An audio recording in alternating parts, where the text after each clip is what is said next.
Yes, people, how's it going? If you all can hear the fireworks behind me, those are not the fireworks for the Arsenal win. It's just that I live in Malaysia and it's Chinese New Year season, so every night there are fireworks going on here.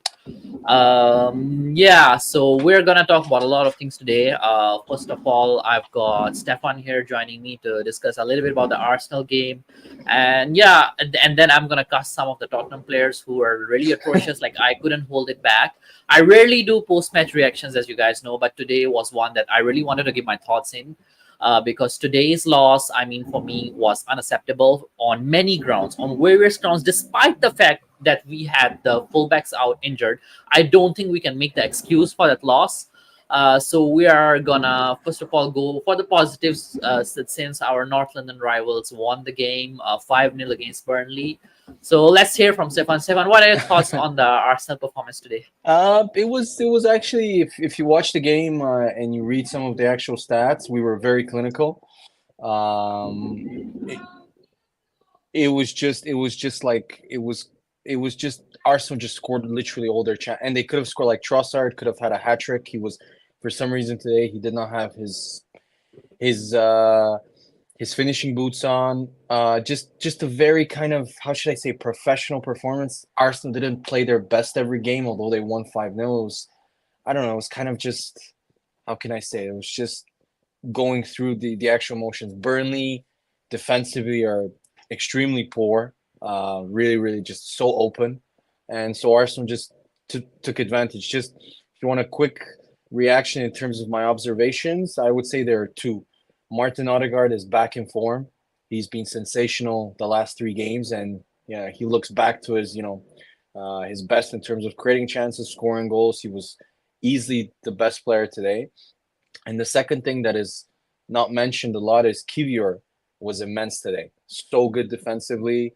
He was really good against Liverpool. He was really solid against West Ham. Completely nullified their best player in Kudus, or Bowen is probably there, but he's one of their best. So he's been really, really good at left back, and that's with seven players currently injured, four starters that could come into the team. So yeah, and Havertz also. Havertz played really well today. Scored if you guys haven't seen it, scored a really nice goal. So yeah, just there's nothing to be negative about. And again, our defensive performance was immense. They had zero shots on goal. So defensively, we were again really, really good. Yeah, I mean, looking at that performance, I mean, I'm gonna only say one thing that actually Arsenal are looking like really solid right now. They are looking like they are serious this time towards the business end of the season. Like this is the time where you kind of like build up that momentum. Yeah. February come, March come. That's the kind where you build up that momentum after the January transfer window, and then you really go building up on that towards the end of the season. Like it's impressive the way you guys have played like the last 3 or 4 games. I mean, I must say that this season looks like an improved second half of the season compared to the last season. uh Yeah.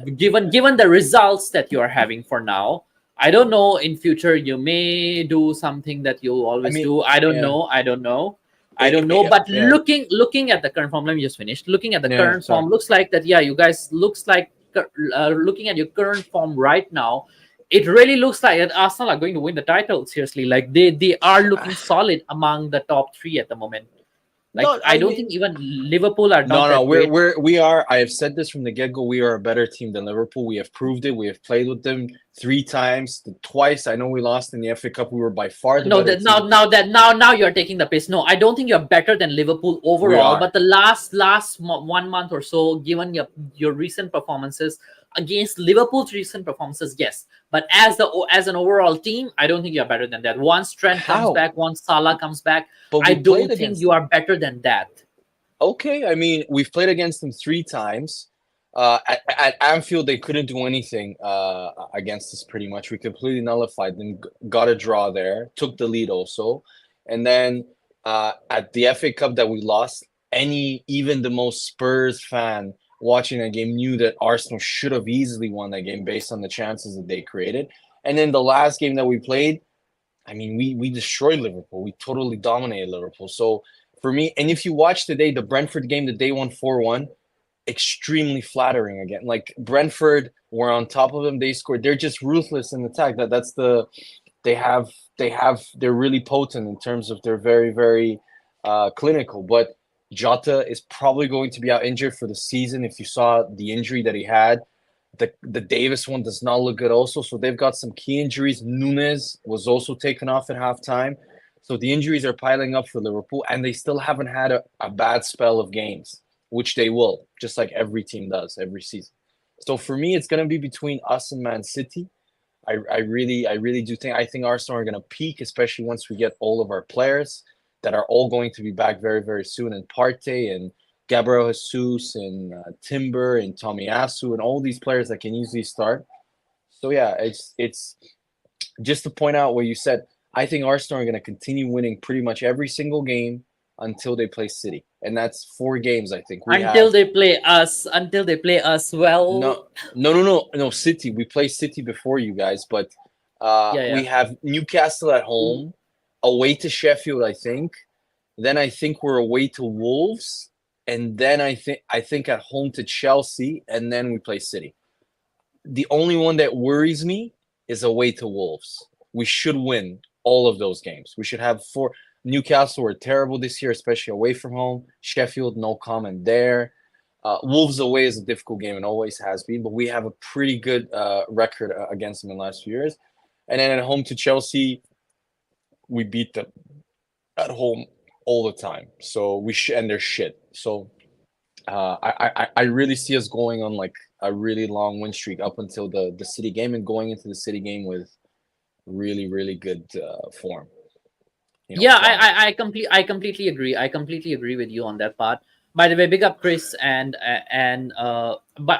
I just feel that right now, whether you are good overall as a club, come personnel to personnel, no, I don't think that you have that sort of quality, that sort of a depth. But with your recent performances, I would But say that yes, you are there. I Elias, don't really. yeah, Elias, let me just Okay, you say quality personnel. Have you seen Liverpool's midfield? They're horrendous. Yeah, They don't they have are missing Zoboslai. They are missing McAllister. McAllister has been no, out for a couple no. of games as well. He played today. He played he Today, even scored. today he played. But what I mean is, like, He, let's say lately their midfield, like their strongest midfield, has not been there. So that's why their midfield looks atrocious. I mean, It's kind of like Tottenham's backline. It has always been sort of like shaky. You have like center backs come back, then you have now 2 fullbacks out. So it's pretty awful right now. In all honesty, yeah. I honestly I think Liverpool have been again running their luck, which is basically because they're forwards. They have Salah, who's got amazing output. He always guarantees you goals. If you watch today the Brentford game, their midfield were terrible. They couldn't control the game whatsoever. Brentford had so many openings and chances, and again the refs helped Liverpool. There was a clear penalty on Tony, a clear penalty. I don't know how they didn't give that as a penalty. And you could argue there was a red card for the Liverpool player at the start of the second half when he stepped on the guy's calf.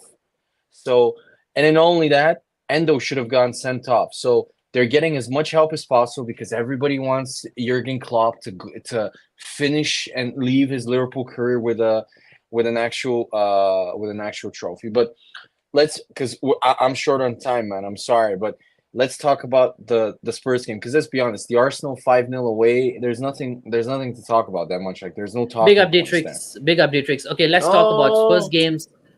The perfect person right now to sum up the Spurs game, I think, is Dietrich. I love his opinions always. So Dietrich, why don't you tell us tell me. what went well, No, what bro. went wrong in the Spurs game? I'm gonna say like Stefan. I never agree with this guy. I think sometimes he's a bit Bit of like a dick. We he all know. always says some dumb shit, but it's different. But I'm gonna say right now, bro, and I'm not a fan of Ange. I fucking hate him, bro. I actually don't like him as a manager. I really don't. I mean, it's been one loss. Dietrich's No, like no. it's a bit harsh to Stefan, go that far, no, no? Stefan. I'm gonna tell you right now my problem with him.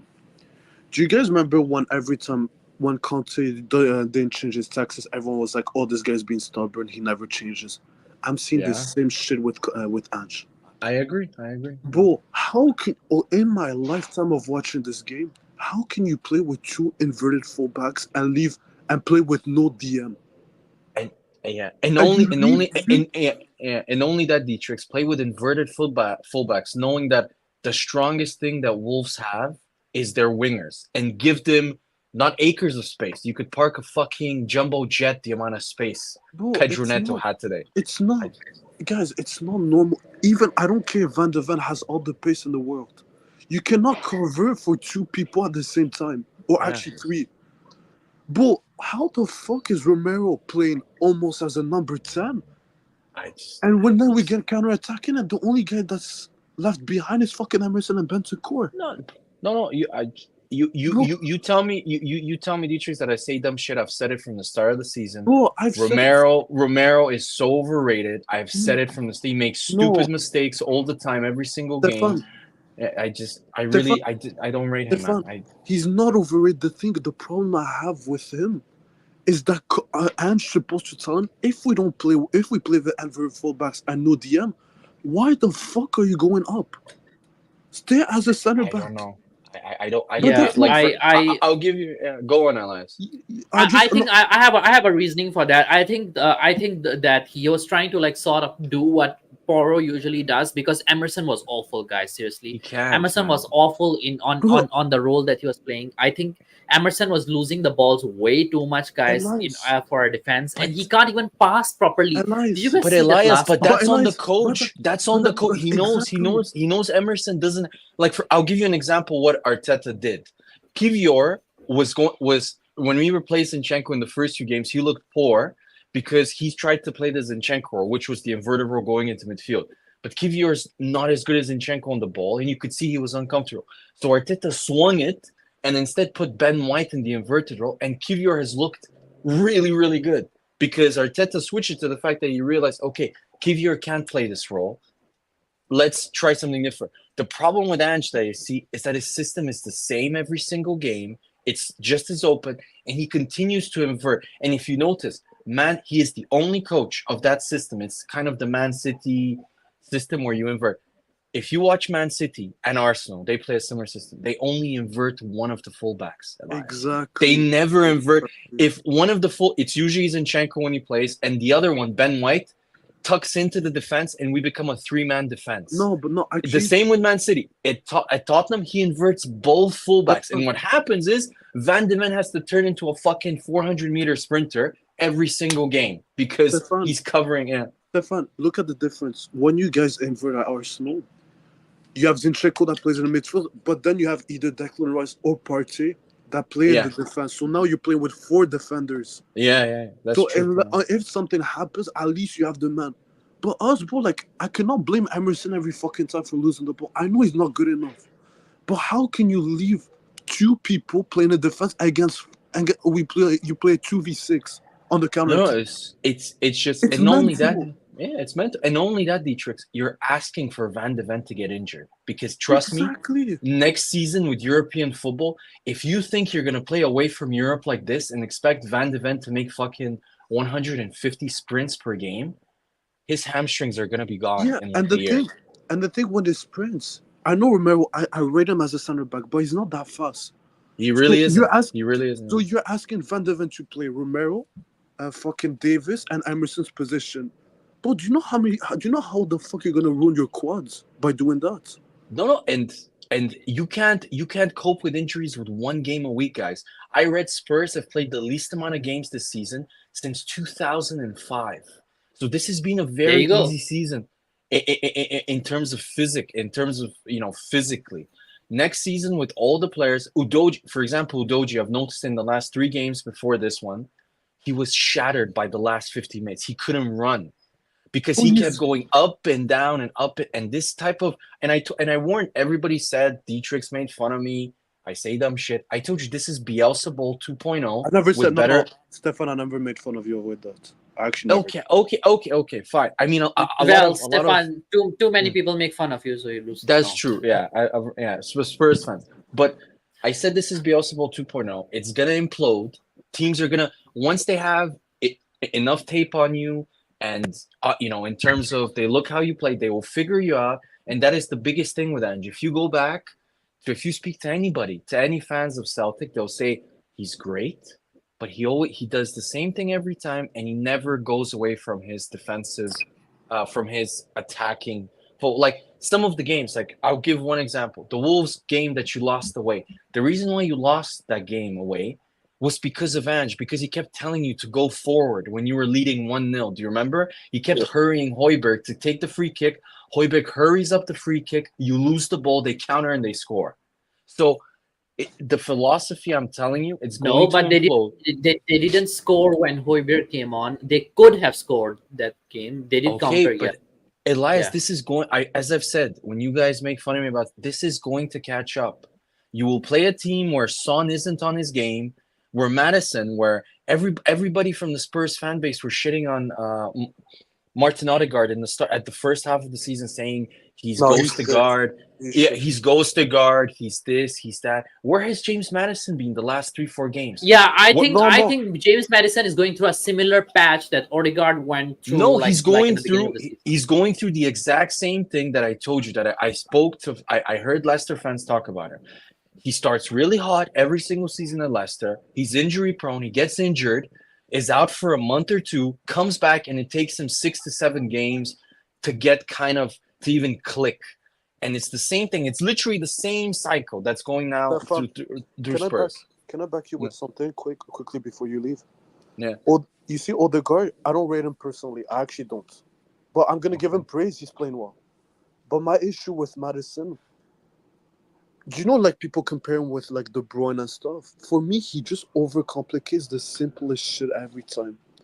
You see a guy inside the box, how do you just cross? Why do you need to flick it? Fucking Yeah. Ronaldo turn. Freaking do the what's it called, the pirouette. Like, what is the point? Keep it simple. And every time he takes a shot, you just see him like, no, let me take 3 seconds before I take the shot. But this guy, I don't know what is wrong with him since the injury, but he's been playing like dog shit. No, but I mean, first of all, it's a bit harsh. You cannot expect him to be out for almost 3 months and then come back and start firing. But where I Oh, think you're a the biggest difference, You're a professional footballer. Come yeah, on. but Dietrich, for the professional game, it takes 1 or 2%. If you're off, you're Yeah. not at the But same level. by the way, Yeah. guys, I think we are going slightly off tangent. I just want to Mm. discuss this point a little bit. We don't have Yeah. depth of the team, more like Ange doesn't use the subs correctly. Why didn't Dragusin come on? Well, that's Exactly. it. That was the That's- question Why I did it? wanted to Okay, ask. this should be a topic for you guys, the Spurs fans. Why did you pay 30 million for a guy that played right back at Genoa, Actually played left center back? If I was Ange, knowing that who's their most dangerous player, Pedro Neto on the left. I have Van de Ven. He's played left back for Wolfsburg. Why didn't he play Van de Ven at left back and play Dragusin in the middle? Plus, I'm telling you right now, that corner kick that happened, if Dragusin played, he's very good in the air. That's Exactly. the Exactly. likeliness of, and I've said it again, I told Stel this 3 weeks ago. I've noticed on set pieces, you are not very good. You're just not. And again, they score a set piece goal. Everton score a set piece goal. So this continues and continues. So Vicario, let's be honest, if Vicario wasn't on his game today, they could have scored 3 or 4 goals today. They really could have. Can I just add something quickly? I was watching Jacob's show yesterday, and I said, Pearl's out, Udogi's out. If he plays Davis and Emerson, I'm actually gonna call him out. Like for me, like there's no. I agree with you. I totally agree with you, District. I don't need a professional coaching badge to tell me that fucking Davis and Emerson are gonna cost us the game. You saw it. Emerson cost us in the second goal. Again, Davis, go on. Davis on the fucking free, the header that nobody was marking, but he still missed. Bro, no, Dietrich, no. Bissouma. That Gomez was Bissouma's guy. No, Watch the replay goal. again. Second goal. Watch. No. He's talking about the header. He's talking about the header where Davis the header. Yes, the header. But if you watch the corner kick, Bissouma was on Gomez, and then you lost him completely, and that's why it looked because Davis. Actually, it was Son. Son was. It was Son. It was. But what? The first one was Son. Son was not. Was supposed to mark him, and he stopped. Yo, man. All right, what's up, guys? What's up? No, I just think it's not only that. I just think now it comes to the realization. I said it in the last show. You need a true number. I'm gonna be honest, guys. Right now, this might sound ridiculous. Pape Sarr is easily your best midfielder. Easily. I agree. Whoa. I agree. No. We're gonna Easily. We're gonna start with this bullshit with Sar. He cannot pass. He cannot dribble. He can't do shit. Yes, but he He's just tackles. bro. He's a Senegalese fucking Conor Gallagher. People are Stop gonna it. realize one day he is the same shit. But he still did better. Bissouma today, I know Spurs fans like to pick out their scapegoats. It's always a Ben Davis or a No, Bissouma. or a Ruel. The worst player today in this game, let's be honest, was Bissouma. Bissouma was dog shit today. He was the reason for the second goal. He lost the ball and then they countered and he didn't even track back because I don't know why. I don't know. It was like Big in up 60 Scott. minutes. Maybe he was tired, but you gotta focus. Bissouma was the worst player on the pitch today, easily. That's why I said on people on the stream, a midfielder like Manu Kone was a priority because Bissouma is not that guy anymore. No, dude. If I am Spurs, I am breaking the bank in the summer for Joao Paulinho, 100%. That is who you need. You need a true number 6 that can tackle, that wins balls, that can track back. That is Joao Paulinho, man. I can't believe like Bayern tried to sign him.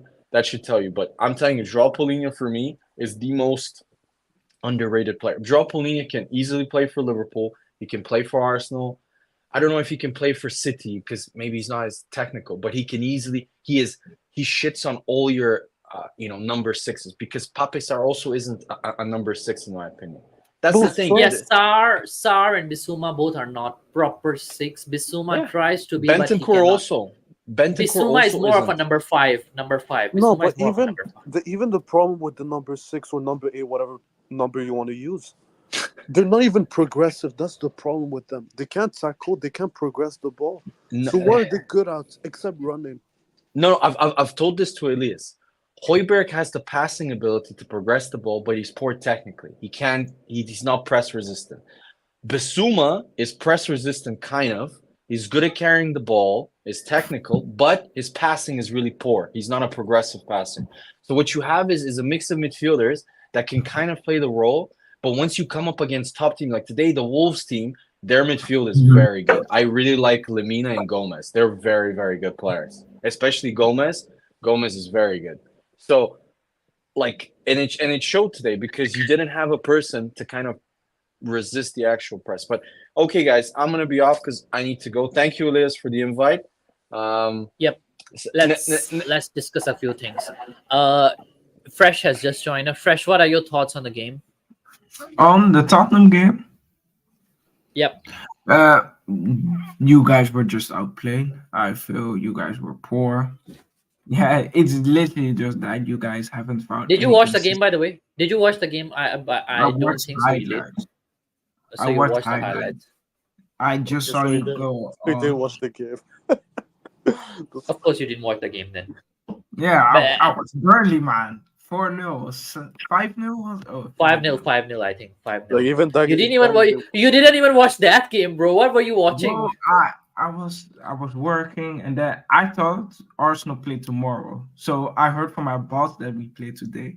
So I said, "Oh, can I go early?" What kind of boss you have who reminds you of the game? I want this kind of boss that the game is today, Bro, man. my boss is my G. He's my friend. He told me. Oh, okay.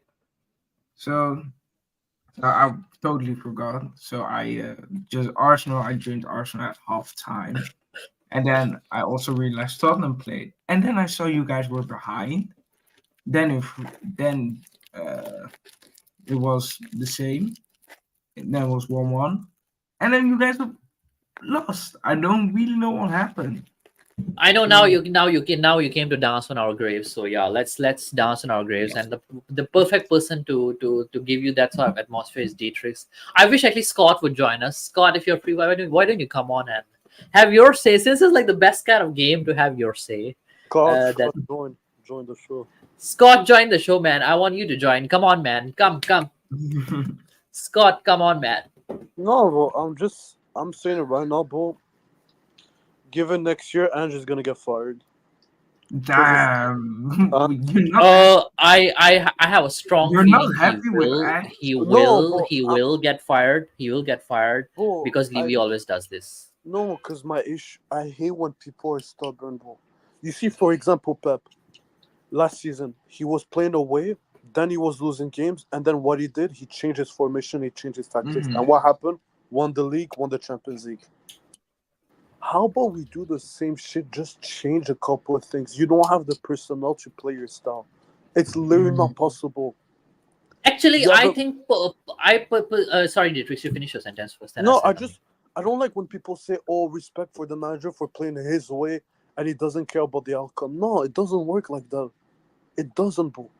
You need to play with what you have.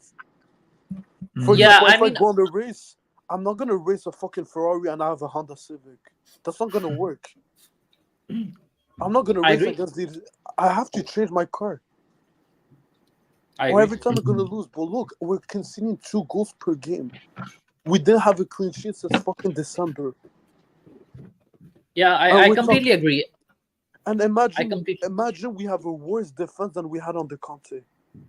Imagine. actually, Dietrich, I was gonna say this to some the other day, that if we are having struggle holding the ball, why don't we play a 3-5-2? Actually, It's not three even the. five three It's not, five two perfectly in this with this kind of people players that we have. bro. It's not for me. Okay, yeah, the formation I would have. I would be happy to change it, but it's not even that at this point. The problem is that we always make the same fucking passes. Short, short, short, short, short. Sometimes play it long. Do you know sometimes you can just beat the defense with just a long ball? Do you remember when we used to do that with Kane and Son? Always used to terrorize defense. No, but we don't even make one long ball. The most positive fan of the Spurs YouTube community has joined us, by the way, guys. Scott M is here. Oh, How's it he's going? Uh, I feel like yeah, it's like whenever Scott tries to go off the YouTube, I guess that's the perfect time for him to come back because that's when we all start doing the terrible nonsense. Yeah, well, I was gonna step away, but it is too It is a addicting perfect to come result for back, you to right? come back, and yeah, And it is like the perfect result for Scott to come back. I see yourself and Fresh making good points, and then some other clown up in the corner. I don't know what he's talking about, but we'll move on. sure I'm a clone. Sure. Thank you. Why Dietrich I've never why did agreed you? with Dietrich more this season. You know, every other year we don't agree, but this year he's actually bang on. I can't. I want to banter him, but I can't because he's been pretty bang on. Except I just wanted to take when you're saying Dietrich, why is Romero up playing the 10? It's because as we see with this midfield, we try to play out from the back. We can't pass the ball to Basuma. We can't pass the ball to Sar because they can't do anything. We can't have Madison come all the way back to our box and then take the ball all the way up because we have no creativity up there. We can't pass to Royale. We can't pass to Davies. So Romero has to do everything. And then what our fans do, and now this is not on Dietrich's because I know he knows what's going on. But then our fans crap on Romero, saying, why is Romero doing this? Because he's the only player that's actually good.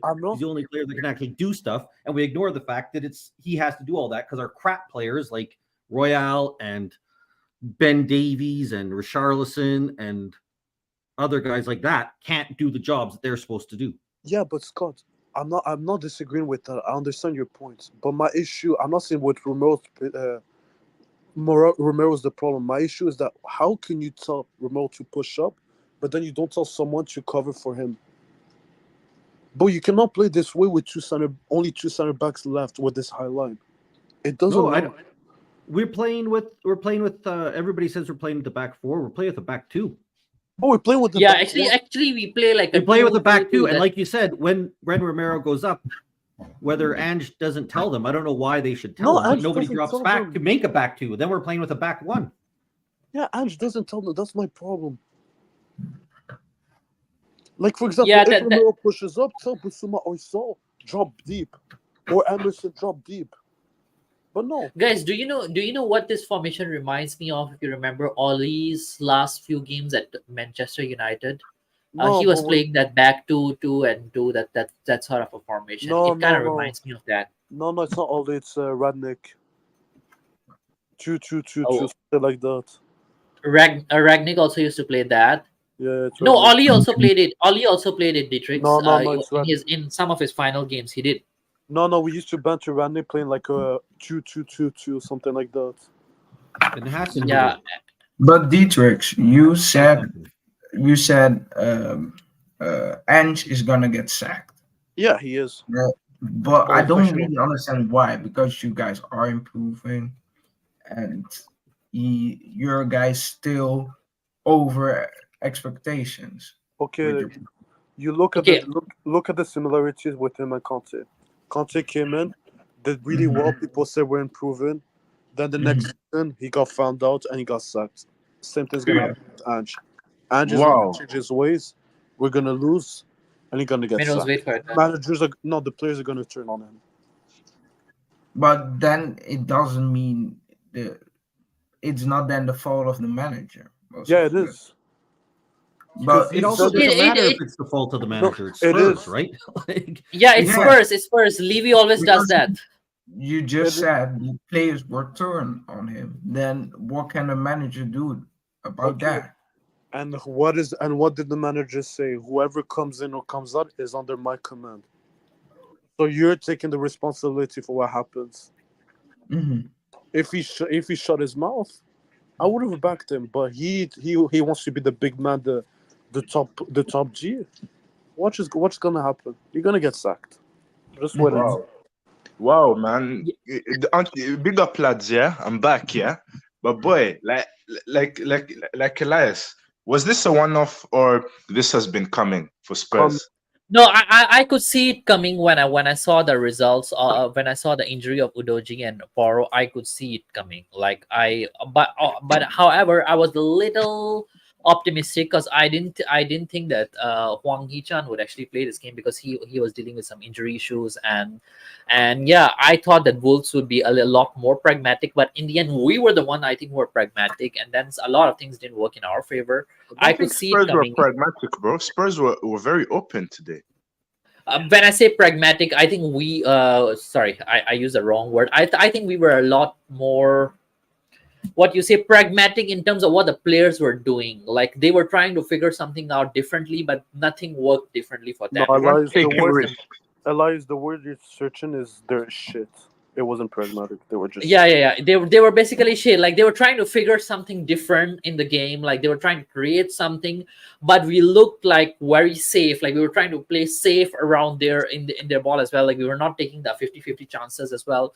I think that's like one of the worst performances I've seen under Ange so far, guys.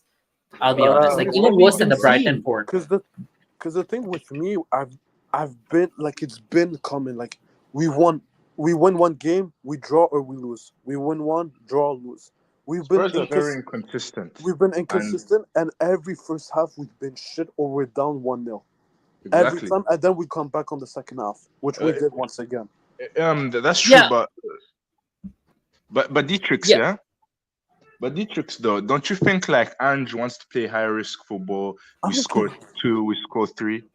bro. It does, bro. It's not the fucking Scottish league. It doesn't work. It doesn't work in the Prem. Name me one team that plays like that and wins titles. City doesn't play this way. Liverpool, I think Liverpool, I think I Liverpool never agree. I wins a agree. title, and they play that way. They never win. That's why they never win. Yeah.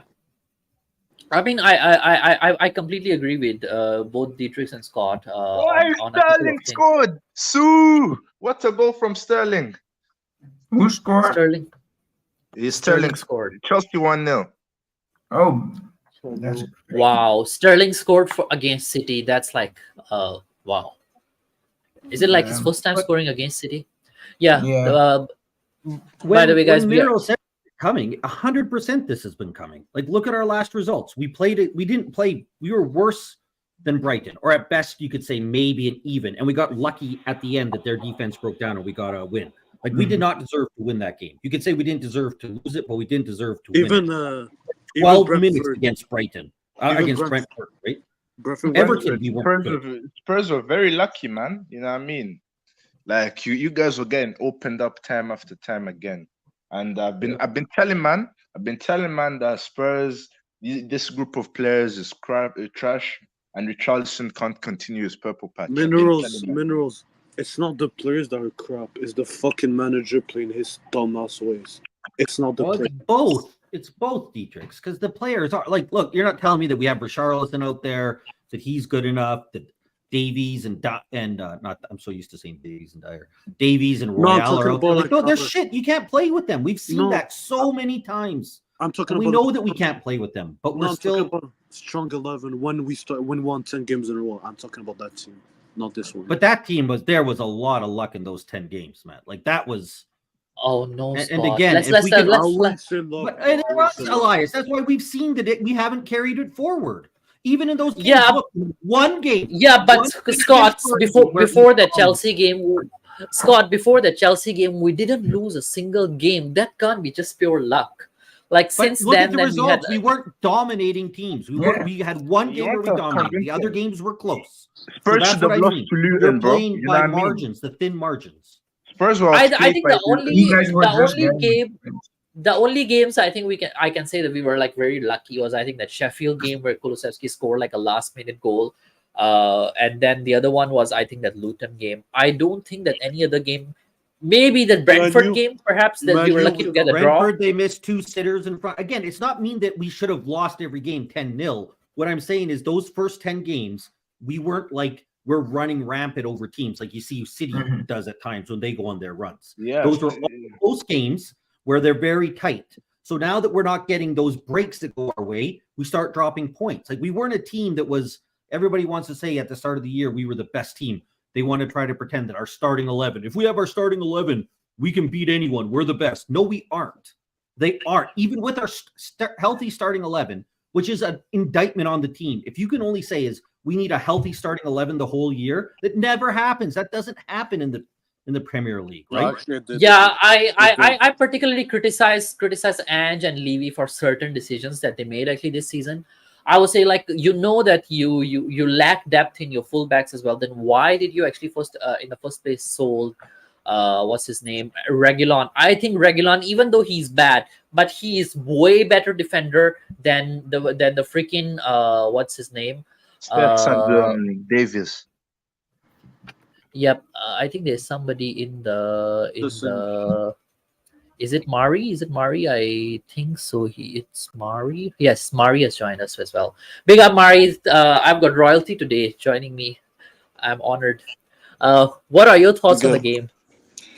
game? Man, where do I begin? And I'm gonna begin here. I'm gonna begin with a couple of myths that we've had, and I got criticized, crucified on the chat. I said this, and you could clip it. I said this 2 months ago. I said this in December and November because I think that was enough time to make an evaluation. Number one, and I know he scored. We need better. I'm not saying get rid of Kulu or whatsoever. I'm just saying that here's the myth. That was the next topic I was going to talk about. Our starting 11 is set, and we only need a few players. That is a myth. That is a myth. Our starting 11 is not set. And I got crucified when I said that. And I started with Kulu. Kulu on the wings is ridiculous. And I know Stell put that stat and will actually debunk that stat that is not really all that it seems. That he's the most creative. The guy wastes his possession. He processes it slow. Man, I would switch in a heartbeat Neto for Kulu. Oh, I completely agree. Kulu could come from the bench. That would be okay. If he came from the bench, okay. But as a starting next season, if we have Kulu as a starting winger, we have failed Ange and we have failed the fans. Maury, can I ask you a question? Yeah, Kulu. Wait. You realize? Okay, go ahead. Sorry. No. I've been saying it. I've been saying Dietrich. I've been saying it. I said it since Coop came after me. A couple people came after me. I was saying I backed you up last week. I was saying I would have better plays than Kulu in regards to the wing. He could come from the bench. I don't care. You know, he could back up Madison in the middle. I don't want to see starting. Then exactly. I said this about Johnson, but he didn't start today. Okay. Richarlison, we already know what I've said about Richarlison. He's not good enough. He's Exactly. atrocious on the ball. Atrocious. I'm using big words now. Atrocious on the ball. Right? Purple patch, done. Please, we'll find a new striker. Another thing. We need, and I've said this, a proper six. We need a proper CDM. We need a beast. I'm telling you, Basuma is good. But you know what? We can do better. He can come off the bench. We need a proper beast CDM. I would go after a 26-year-old who not happy in the Middle East, Kessie, to start for 5 years, right? 26, 27. Because I'm freaking mad at this club. It has to be 22 or 21-year-old. I would rather have Frank Kessie as our CDM playing in the middle as a freaking beast because he's consistent. We don't have that consistency with Basuma. Basuma today was trash. Our midfield was trash. People who are criticizing our defense, right? Romero has to constantly do more to cover up for Basuma and Sarr. Yes, Sarr scored last week, but our fan base, we always look at, okay, they scored, but they don't look at the whole game. Our midfield has not been the same since the Chelsea game. We need to do better. We need more quality, more talent to challenge these guys that you need to bring in 7s and 8s every game you play. And not, I'm going to play 8 today and get rave reviews. Then the next game, I'm going to play 6. I'm talking about sofa scores. And play like get a 6 score. Like, no, you need to be consistent. And that's the problem we don't have. We don't have a consistent player on that field week in and week out. And even Madison should be but you know what? I'm gonna be fair to Madison. He has been the last 2 games, he's been coming in deep. Murray is at a proper rank today. He's an attacking midfielder. What is he doing in back there? Because once again, I thought, and I'll shut up. I actually thought about, you know what? Put in Dragusin in and put Romero as a CDM. Because there were 2 or 3 times Romero tried to get, he passed it to Kulu, and the 2 times he made an interception, and it passed it was to Kulu and Richarlison. As you know, no touch Richarlison, and where dreams die is our front 3, minus exception of Sonny. So those were my thoughts of the game. Wolves deserved the 3 points. They should have scored more. And I think they could have scored 4 goals. Say, oh, I don't want Pedro Neto. Sometimes he gets injured. Yo, you saw him today. 60 mil in a heartbeat. Yep. In a heartbeat. Yeah. Okay. Minerals. Before you go, Dietrich has been waiting for it. Yeah. Just quickly. Now people understand why you whistled Kulusevski. Now you understand why. He's not that good. He's a shit player. Number 2. Reject. Yes. But we make for the box office. He called him a Juventus reject. He's good. He's a good squad player, but he's not a starting 11. Yeah. And he's not starting 11. He's not starting 11. He's a good squad player. Squad player, but he's not starting 11. And I remember when people said that what's his name? Busquets is the top 3 CDM in this league. Now you understand why he's not. He's not CDM. I would take Onana from Everton in a heartbeat on this. Paulina. Or No. Dietrich. He's just another Bissouma. He's just another Bissouma.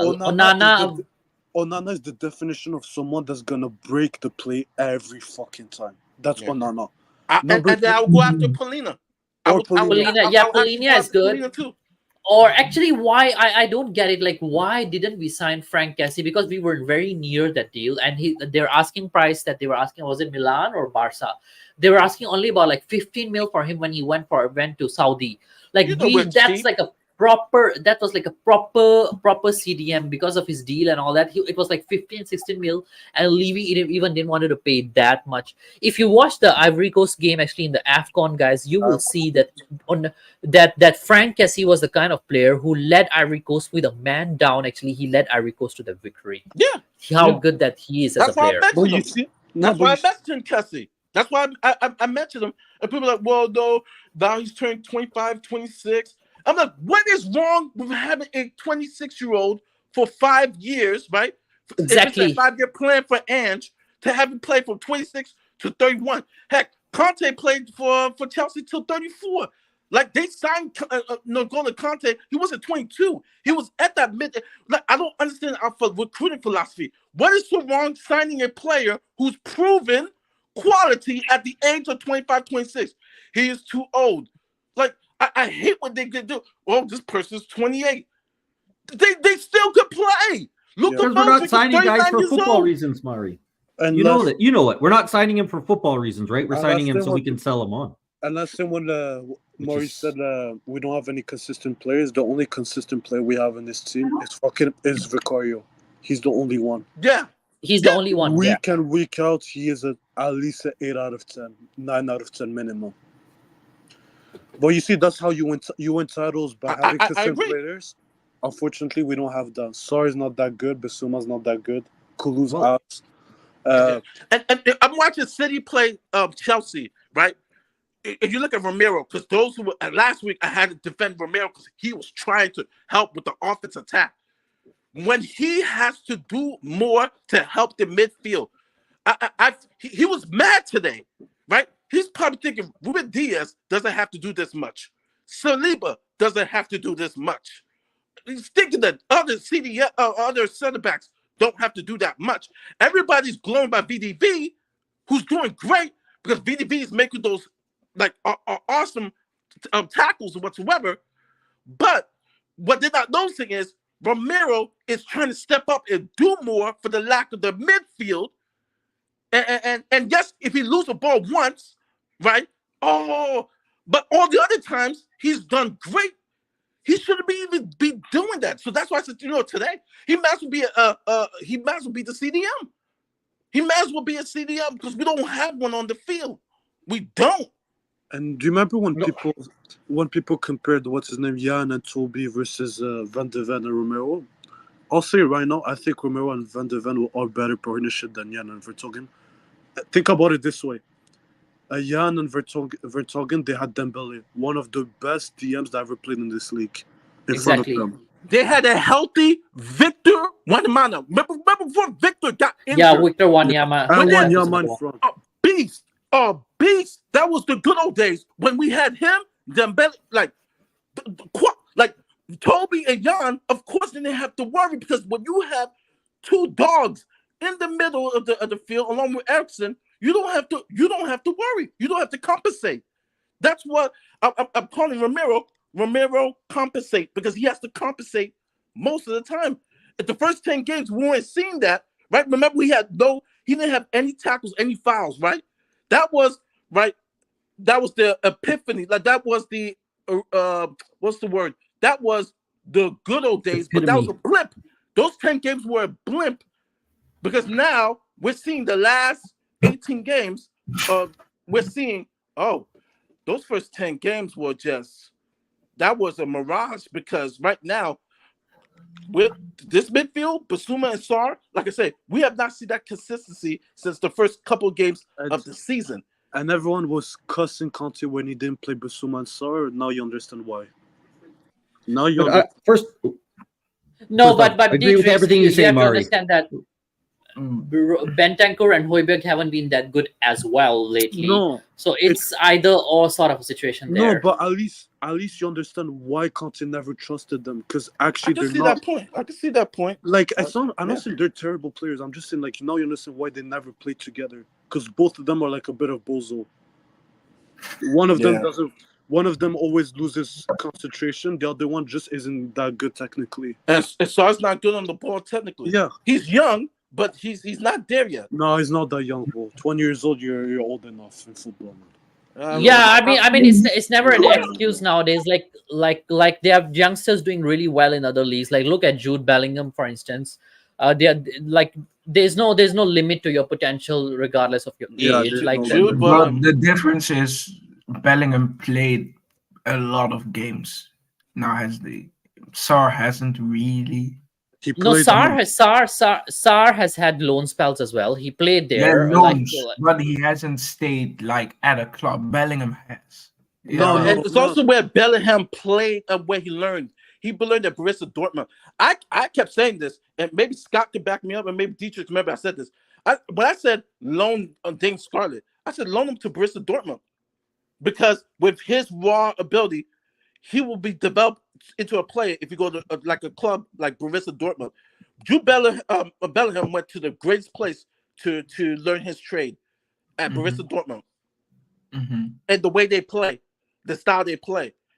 I forget where Saar went on Mets. loan, Mets. but FC it also He just depends went where back you to It was France, said. it was couple of shit clubs as Yeah, all I can it remember. depends No, no. where you go to on your loan. Like there Yeah. are clubs that will take care of your talent, and for me, if I'm a club, if I want to loan a team, loan a player, I'm always loaning to a team like Borussia Dortmund. They know how to Yeah, produce players. exactly. Like if you look at, I was talking, watching the other day, Steve's watch along as well. There's this player actually who plays for what's the team called? PSV. Their number 10. What's his name? Tillman. I think. Do you all know this Man. this guy? He's from They have Bayern. Xavi Tillman. Simmons Yes. too, and they also sent him Yes. to. Yeah, Yeah. Xavi too. Yeah, Malik Tillman. He's a good player. He's a good player, and now rather than just loaning him out to a shit club, they actually loan him out to a club like PSV where he can really develop, and then Bayern can actually reap fruits of their good investment and their good loan spells actually. Whereas our side, we just loan players out simply like anywhere you can loan this guy out anywhere. Like it just doesn't make sense. The loans that we have had over the previous years, I think they're just like trying to get rid of the players. Elias, I'm sorry, it's not the loans the problem. The problem is the player. They don't learn the fundamentals of football. If you're a midfielder, you have to be able to play with your left and your right foot. If you look at our midfielders, none of them can play with the left, with the weak foot.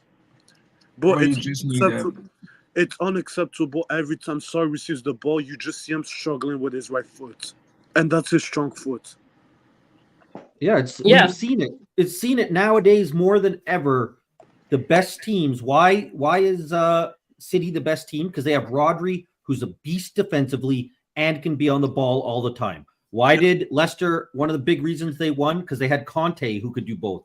And the Sarr is great. He's a young player. He can develop it. But if we have him and he can't be trusted with the ball, you can't be successful. It does not work anymore to have one-dimensional guy who only works hard. Yeah. That's great. You can have him on the bench, but you cannot compete for the title if you have people in your midfield who cannot come back, get the ball, make the passes you need, and progress it. And it's a problem we have. And what I was going to say, first off, Murray, love to have you on here, man. I agree with everything you said. But we're talking, when we are all talking about it, right? We had 72% possession, I think, today. Did we ever control the game? Were we ever in control of that game? No. We had 72. We have nobody here at the club, and I think it's what Mario is getting to, who can control a game. Nobody in our midfield. Basuma, we thought that's what we were getting because he did it at times at Brighton. But we have possession in all these games. We win possession against everybody but City, but we're so rarely feel like we're in control of that game. We have so much possession and never look like we're threatened. We had one shot on goal. Not once I felt like we were gonna score. Not once. The Kulu score goal and watch the fan base. Like I'm going hard on the post game show on top of Mwele Ron again on Kulu because they were like, oh, he scored and he almost scored again. He was shit the first half. Atrocious. I think Mari, what we are trying to say is, given the other options that we have in our club, Kulu is still kind of like I understand better. that. I understand that, but I'm just trying to get people to understand because I said this and I didn't change my expectations. I said this is year one. This is year one of the project. We're gonna find out who are the starters, who deserves to be the bench. People say no. We are set. We are set. We have our 11. All we need is 2 or 3 players. And I'm like, what are you smoking? No. We don't need 2 or 3 players. Minimum. We now need need 3 starters. 3 starters minimum. Minimum. Our starting 11 is not set. I went on Sava's channel today, the post game, and I put super chat. That's what I'm trying to say. everybody's job is up for grabs, except for maybe Sonny and for Caro going into next season. Everybody's up for grabs. Actually, Everyone's maybe Udoji hasn't been that bad. I'll be fair to Doji, him. yeah, will I know come I'm gonna up. get. But I'm gonna get. yeah, I'm it's gonna not get cut. 100%. It's not 100%, but yeah, I'll be comfortable. Like, all right, you Doji's coming in. Poro, Yeah. Defensively, offensively, Not there. Yeah. But Okay, forward defensively, But we guys. can do I'm better. gonna touch on something here, guys. Better. I'm gonna touch on something here, guys. A lot of people actually say that defensively, Royal is very good. He can control the ball and all that nonsense. I know.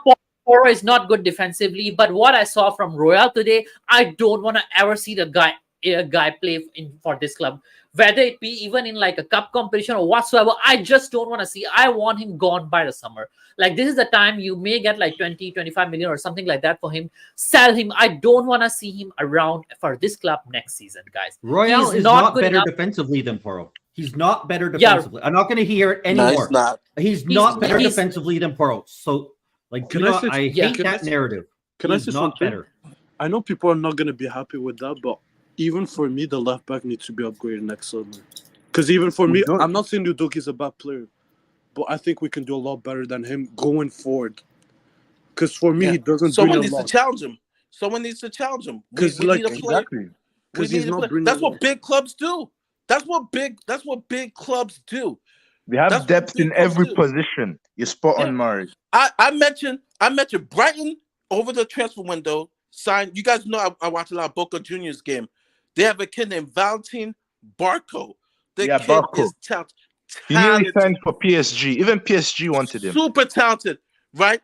Man City was looking at him, but City smart. Smith said, "You know what? Let Brighton get him and let him play a year at Brighton." Right? Brighton just signed him for 10 mil. For 10 mil, right? When I mentioned him, oh, we got Udogie, then we got Udogie. I said, what's the problem? If he challenges Udogie, what's the problem? What's the problem? Yeah, exactly. What's the problem? Why Exactly, not have that's to? my And Barco, he's eventually gonna play in the midfield. He may eventually be like Gareth Bale and play on the wing. He's that talented. He's just that talented. He has a lot of And weapons. Brighton signed him. I said that was the signing of the window, this past window, because of Yeah, the price if they you got him. want to look at like proper left back, like why can't we go for someone like Theo Hernandez, the AC Milan guy? Yeah, Like Theo he's a Hernandez. World Theo class. Hernandez. No, but Theo you see, Hernandez is clear. no, but you see, that's how you buy. No, that's how you win titles. If you buy players like him, and you put what's his name Udogie on the bench, you know how many the level are gonna raise. But he's Exactly. too old. He's 26. He's too 26 is old. not old. Like this He's is something too that I old. hate. This is Exactly. something I Too old really for hate. Spurs. Yeah. Are on He's this too Epstein old. FC project, man. He's too old. Harry Kane was 30 years old. Bayern brought him. Was he Exactly. too old for Bayern? Was And he people- too old? And people say we're in a project. Do you guys realize that Son is not getting a young, Madison's not getting a young, Exactly. what's his name, Basuma too, Romero's not getting a young, even Vicario's not getting any young. So it's better you buy players at 26 that can raise the levels, and then you buy young. Yeah. Exactly. Look at You need to City. buy experience. Look at City. They bought experience. Now they buy youth. Yeah, And that's how they gain you need into to Good accomplish it. mixture. Yeah. You need to have look at Chelsea. They have a bunch of 19-year-olds. They're shit. You know what I mean? Yeah, even if you look at this guy, the one who plays for Inter Milan, actually, what's his name? The Federico Di Marco. Oh, He's a he's a good left Yeah. back as well. he's He's a proper He's a good. proper baller. I know he's like 25 and 26, but have you seen the way he goes forward, the way Bro, he he's dribbles the past? best. He's Di good. Marco That's- is He's good. the real deal. Marco's good. He's the DeMarco's best good. fullback in the world. It's the Marco. DeMarco's Yeah. good. Yeah, He's and good. actually, people don't really talk about these guys much because they say, oh, that's Syria and all that. But these guys are like proper fullbacks. Actually, when we go for players, I'm not like criticizing Udogie. By the way, everyone, I'm not criticizing Udogie. I think Udogie is a decent fullback, but he is not good enough. Like if you want to win a league title, if you want to like go for You cup cannot win competitions, with Udogie. bro. you cannot win with players like Exactly. Udogie. Even he has been good. Like I know we Doki often is compare very Udogie. has discipline problems. He's very not disciplined too. No, I won't say he has discipline problems. All right. He has problems going I'm gonna forward. I'm gonna give you a proposition. Here's the thing, right? And I'm gonna say this: Udogie will play. This is controversial because I mentioned this. Kev G went at me, and I went back at him on Salva's show. Big up on Sanchez Bento. on the chat. Big up Udogie Leo. was brought by and for who liked Udogie, right? Conte, and Conte disciplines the team, especially defensively, right? Yep. So today, our set pieces in the last 7 to 8 games have been atrocious. Last year, we had a better set piece defense because of that coach that died. But even when he died, you see Conte yelling. No. Go He here, didn't there. die. He didn't die. it's not him. Today It's not him. is It's not on him. Ange. I said I put a super chat in. I said today, and it had a lot of likes. Today, that first goal was on Ange because it has been happening weeks and weeks now. People unmarked, Exactly. and you as a manager, you have to bark from the field. Hey, get this guy covered. It happened twice. It happened twice today. That's unacceptable. Absolutely unacceptable. I have to criticize Ange on that, and because the set piece defense is horrible. Well, he has coaches for that. Well, tell your coaches one by one, you need to get these guys marked. That was embarrassing. I said, Wolves could score more. It happened twice. They scored. Dome scored. It was easy like having candy from a candy jar. Do you guys remember the old set piece coach that Conte brought? Yeah, We sacked him, by the way. We sacked him just sacked this him. season, actually. Do you remember last season we scored more set pieces than open play goals? And we had the best defense on set pieces. With best defense. This year's been atrocious. Yeah. That's And on then Ange. do you know Ange, this dumbass? Do you know what he does? He's like, oh, you know what? I'm gonna bring Ryan Mason and another idiot to do the set pieces. And No. look what That's on happened. Levy. That's on Levy. It wasn't Ange because that decision was made around the same time. No, before the time Ange no. came, actually. No, I'm talking about but the defense. On offense, we mentioned Pedro Porro. Porro is our best person to set piece. Bro, look at today. We can't even beat the first man. We can't even beat the fucking first man on a set piece. Yeah, we're not scoring set piece today because the ball's whipped in by Madsen. I'm sorry, he's not Pedro Porro. Porro's our best person in regards to set piece, but the defense is worse than last year, easily, because there's too many chances. These guys are open, like on mark today, 2 or 3 times. It happened today, and I'm like, yo, that's on Ange. Exactly, Bro, that's on Ange as well.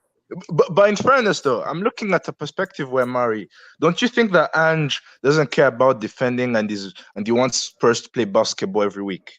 Don't you? And you see What do you mean by play basketball every week? He wants to outscore the opposition. He don't care about defending and playing high line every day. Do you think that's? I don't think he does. He cares about defending. He just prioritizes attacking. Like I don't think that's what I mean. He's quite to the Bielsa level where it seems like there's no consideration. I think what's happening, or we talk about, is that he's got to figure out how his system works in the Premier League, and he hasn't done that yet. Because I think we're starting to see the way, and some people thought before he came in here that it might be a problem, is that the way you play at Celtic, and even in the Japanese league and the Australian league, even if you don't have the top teams there, the way you can play in those leagues is different in the Premier League.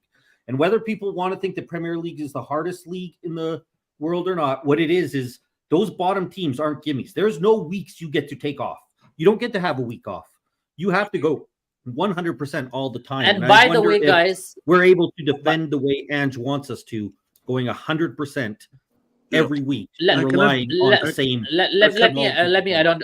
Dietrich, you can go next. Let me add on to this. Actually, this season of Premier League is one of the easiest season of the Premier League. If you look at the amount of teams this season that we have in the Premier League, these teams are like those teams that only came from the relegation in the last 2 or 3 years. Like last season, most of the relegation teams actually stayed. The previous season as well, I think a lot of these teams stayed. So these teams are actually like the relegation kind of teams. Like you don't have Norwich this season. You don't have like good teams like Leicester, what's the other one? Leeds. Those were like good teams actually. I think that got relegated last season. I think Elias, we should be let me tell you something. You know who's right behind us?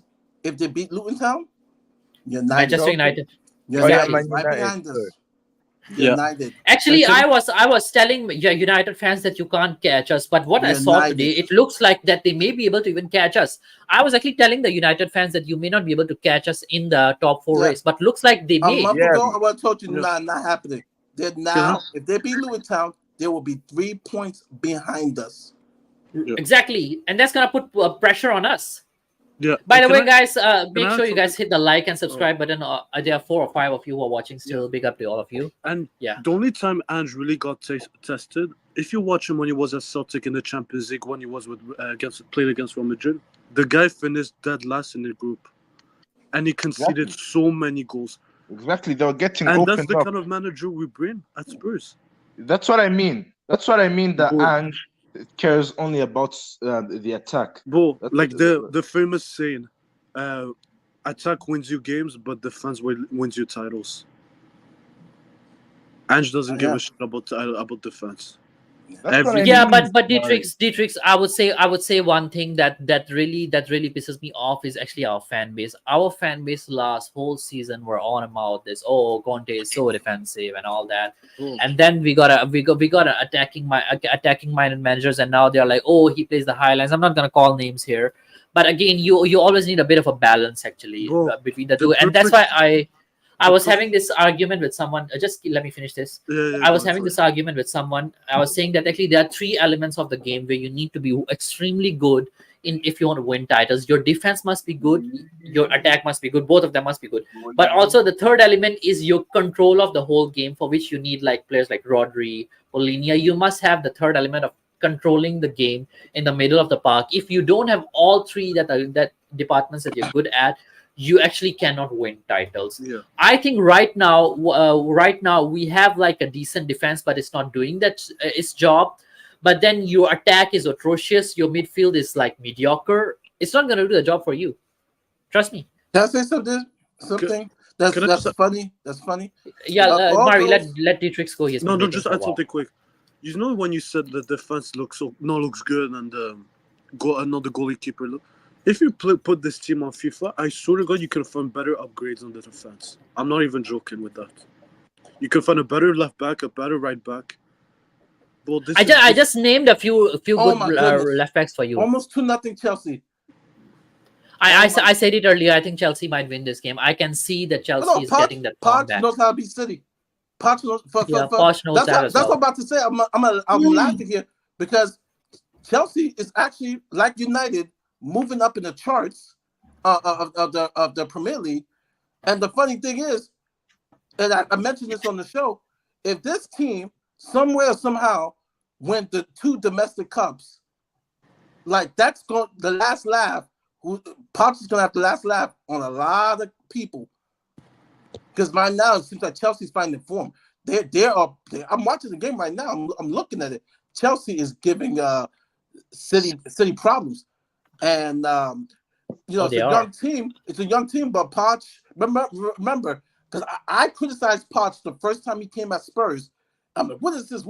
It took a while, and he finally, it came in. I think I was talking to Scott about this. At first, I didn't like Poch at all, but when it took time for him to have his team and things gel. Right now, I'm looking at Chelsea. Chelsea they're doing the blueprint of how we beat them. Yeah, you have the ball. We'll counter. We'll play defense. I'm watching the game right now. It should be Chelsea's the better team today. I'm watching it as well. They're better. They they are looking good actually. But they are so weird. I mean, obviously because of Poch, I watch them a little bit because I love Poch. But they're such an up and down. Like when they play bad, they are merchants and Poch, man. You know I what I mean? guys have to leave. Take care of one. Yeah, take care. Yeah. Honestly, if I could has the second goal been stood or was it offside? No, it's 1-0. It's still 1-0. It's 1-0. Yeah. They could have made it 2-0. Yeah, big up Dietrich for joining us. And yeah, I actually want to go on for a little over like 15 or 20 more minutes. I actually wanted to ask you guys one more question. This is another one. Do you think that Ant should try and like change the system a little bit, go for like a Yes. 4-4-2? If in the middle things are not working well, like add on a four-man midfield rather than like a 3-man midfield. Play maybe Sonny and Werner up front, or maybe Today play would have Sonny been and today would have been an interesting day because I said this because Dragisin could do this. Actually, today could have been interesting day that we could have played a back three, but literally play a back three, I and was gonna say maybe that. brought in Lo Celso and those guys to play the midfield.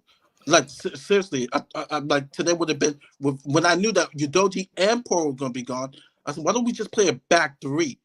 You know, like you might as well, right? I mean, play the back three to also then help the midfield who's struggling, put more midfielders in because Mhm. they struggle, overload the Yep. midfield, right? Because Yep. you know in the midfield you're not going to get anything with Davies and Royale. So have actual midfielders, Lo Celso, even Hoiberg, right? Overload the midfield. Today would have been a Yeah. perfect day to overload the midfield and just put a back three. Actually, I think even if we start like let's say Sunny and Madison up front, I think that even might work. I think that would work. Like Madison's Mhm. finishing is not bad.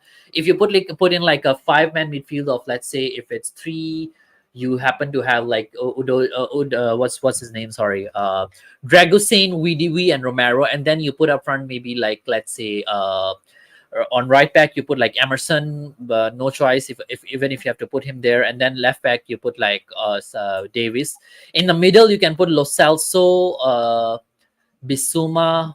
Sorry, I'm going wrong here. I was gonna say sorry, a 5-man midfield. Sorry, you put Lo Celso, Hoiberg, Bissouma, all those guys, the midfielders in the middle five, and then you put like a two up front. That might work actually. Yeah. Your midfielders can actually given some form of a control in the game, and then you can actually. But I think that if Sunny or Matters both have the ball up front, I think they can score goals. If the midfield is doing their job in holding the midfield well, they can score goals. And I think Lo Celso is the kind of player who can even like give you a little bit of the creative attacking output as well. Why can't we experiment things out that way? Like I don't get it seriously. I know with Conte we said that, and actually, guys, Conte did try experimenting things. A lot of people criticize Conte for the fact that he also didn't change his system. Conte did try changing his system. He tried like a mid five. He did try 4-4-2. It just didn't work for him. But what we haven't seen from Ange is he hasn't tried anything differently at all. We haven't just seen it here. We've heard from everyone that he doesn't, right? That's the thing. I would say, yeah, I think right now we look like a team that should be playing with the back three with the players that we have. But Ange has not shown at any time in his career from everything we hear that he does it. And it's a concern. So I would almost say, should we have done it if we had a different manager? But I think that's not how Ange does it. So I don't know if I would say that he should, if it takes him out of what he wants to do. And as much as I don't necessarily, it's not my favorite manager in the world. If he says that he's going to go stay his way, then maybe that's the best thing for him to do. I just don't think we have the players, especially when we have the injuries, for us to do it. So that's where I will give him a bit of a pass. Is that it's the same thing we've seen for years. Is we don't have the players we need to do what we want. Okay, by the way, I'm going to go a little bit now because since we have two Arsenal fans here. Guys, what do you think Arteta has done differently over the last couple of games? And since they came from Dubai, like they look in a good form. And trust me, they are having injury concerns as well. They have Thomas Partey out. They are playing Zinchenko and Kivior at the left back, which to be honest, both of them I don't rate. And Trossard up front. What has worked for them? Like they are getting all those amazing victories. What do you think, Mari, in your opinion, or Scott, whoever want to go first, or maybe we can hear from the Arsenal fans first since they haven't been talked much. What do you think, Giuliano, or should I call you Fresh? What has worked for you guys lately? I want to hear from you. I feel Arteta just changed up the tactics differently because we saw Zinchenko. He was defensively poor. We caught them on the break, but it was just that. Sometimes we lost on defense. We conceded a few goals, and he put instead of Zinchenko, I feel he put Kivior in, who has been playing very well in the last 2 games. And instead of Zinchenko inverting, he's been inverting Ben White. And I feel Ben White, Saka, people saying they have poor seasons. They really now have been turning up for us and scoring us Saka and assisting Saka. And Ben White really has helped us also attacking. And I don't know why Trossard is up front. I thought because of Jesus is just injured, but he has been performing very, very well. And I thought he should start more because he was always on the bench. And Minerals, looks like you got something to say. Yeah, listen.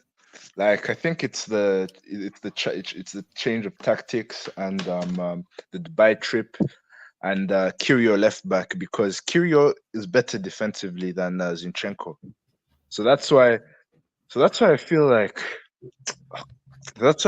we haven't been getting cooked on that left-hand side, because that's our weakest side, and Kirio has recovery pace, which Zinchenko doesn't. That's why we've been better and more balanced, and Arteta has improved the game management and all. So, you know what I mean? Long may it continue.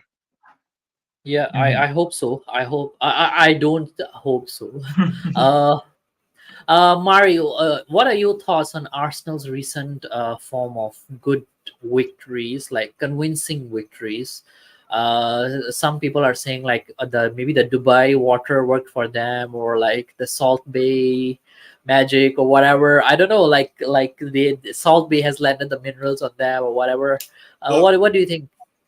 I think there's 3 teams. It's City, Liverpool, and Arsenal. I think they have some mentality.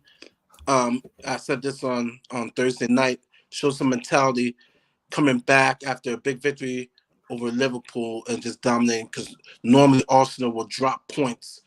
Now, I will say this. The West Ham victory kind of takes it takes a little bit off the shine off it, because West Ham lost to Forest today. They look bad. So I think they just beat a bad West Ham team. I thought West Ham was a little better, but West Ham's struggling. Forest did a number today. Nothing. And Burnley is Burnley, we all know, right? And Burnley. I predicted 4-0. They won 5-0. They did what they're supposed to do. They're handling the teams. Right now, it's the challenging thing is now they're about to play, and I'm telling you now, they are not taking Porto seriously. They need to take Porto seriously, because right now is when this is where, for both their Premier League title run and Champions League run, is going to show their true colors. Because now they a 2-legged, and Porto is not going to be easy. It's not going to be easy. And then play. So Porto won't be easy. If they're able to navigate through that, like I said, they will be in the race.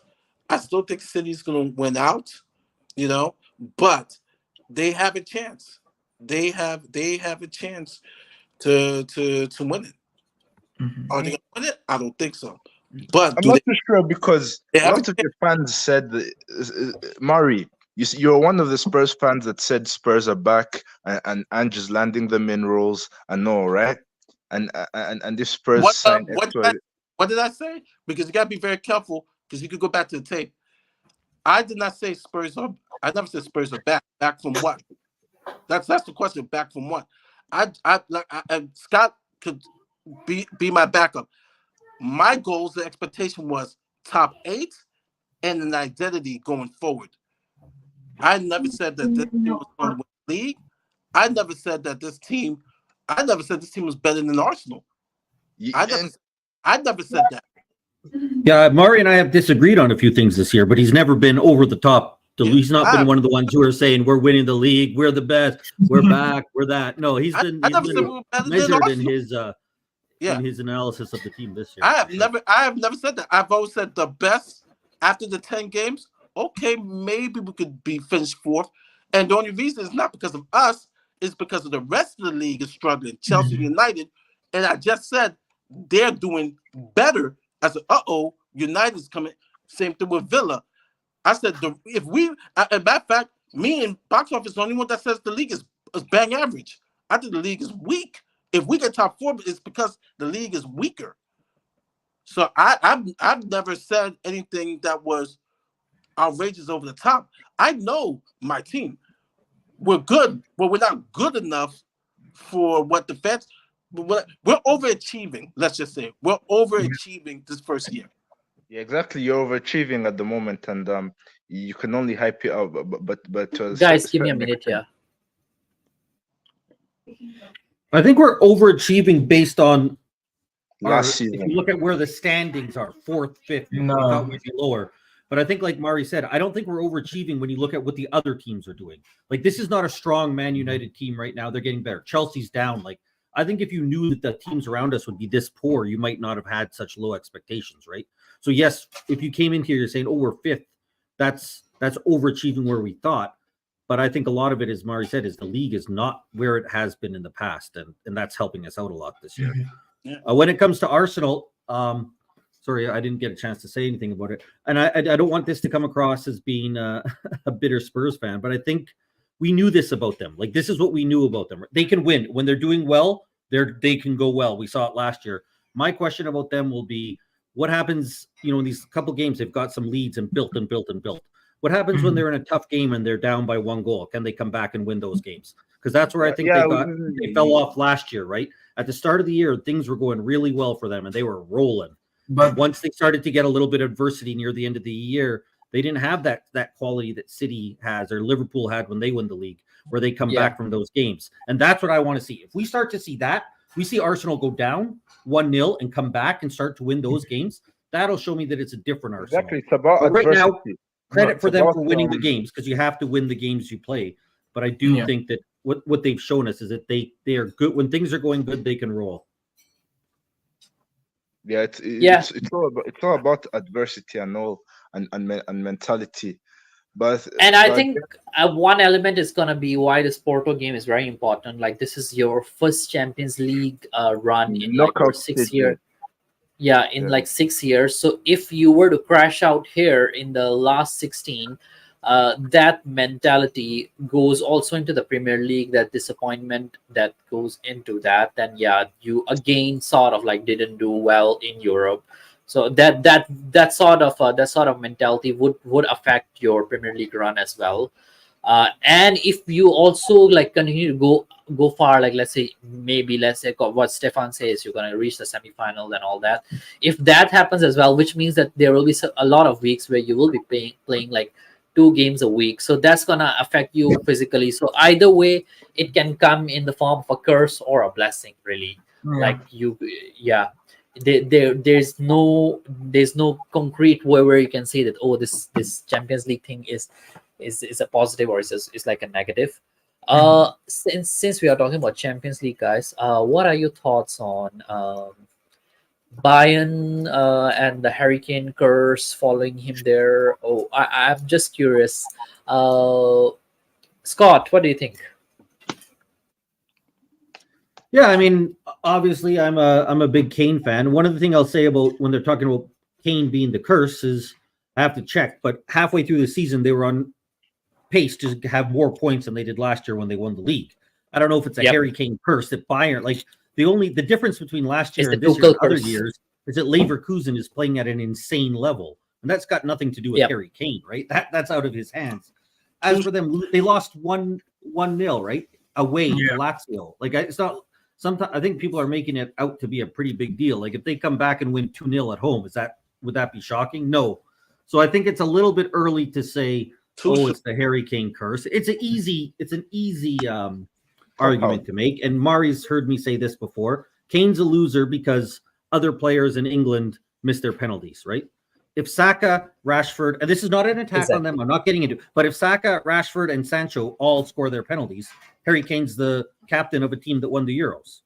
Yeah, So exactly. how, you know what I mean? And then the loser label's gone. So I think it's an easy narrative to make because he hasn't won. It's But I too do think that soon. people are getting a little bit early and crazy about, oh my goodness, they lost 1-0 on the road in the first leg, or Bayer Leverkusen's having a historic run in the Bundesliga. It too. But It doesn't. Yeah, It's the coach, Thomas Tuchel. I mean, I know Yeah, Thomas Tuchel. he's not the greatest coach. I think he's the kind of coach, like even if you look at his Champions League runs and his cup runs as well, what he does is like he will lose like the first game with like one goal or two, and then he'll score like two goals, and his margins are always like less. The way he won the Champions League with like one goal, and with the worst Champions League final attack I think I've ever seen, with Mason Mount, Kai Havertz, and Timo Werner. Wow, that's that's like that tells you a lot about it. Like the coach who won a Champions League final with that tells you what kind of win that was actually, guys. I think But if like, they I had wanted to Hansi, if they had Sorry, Hansi Flick or Nagelsmann, I think they'd be doing better this year. I'm not sure. They might not even be able to match Leverkusen because how they're doing. But if they would have had one of those two previous managers, they'd definitely be They'll do not better. dropping the games like they have. But Agree. Yeah, Tuchel is doesn't just- have a style of play, bro. He plays haram football as well. but What's that supposed to mean? Conte ball, he plays horrible football. Like there's no identity, no personality. Scott, you want to have a take on that? Because I think you don't necessarily agree with that. Well, no, I think Tuchel. I never wanted when people were talking about Conte and Tuchel, and people said, oh well, it's the same kind of thing. I don't think it's at all. Conte, again, for anyone who just wants to crap on Conte and how horrible Conte ball is, go watch the Inter team when he won the league in Serie A and tell me that was Exactly. bad football. Go tell me that's bad football, and then I know that you're a liar or you don't care. And it's the Because same. Conte does not play bad football all the time. Now too. Tuchel does. Tuchel, I don't think I've ever seen. No, Even but Dortmund, I I don't think they played good football. Yeah. Tuchel does it for sure. But if you look at the past few years with Tuchel, he has been the points that he got half of the season has almost the same as the last 10 season that Bayern got the league. So it's not really that Bayern has been underperforming, Dave. It's just Yeah, but you need to see also. Actually, Kane is the one who has been carrying them this season as well, and yet they put the shit on Kane.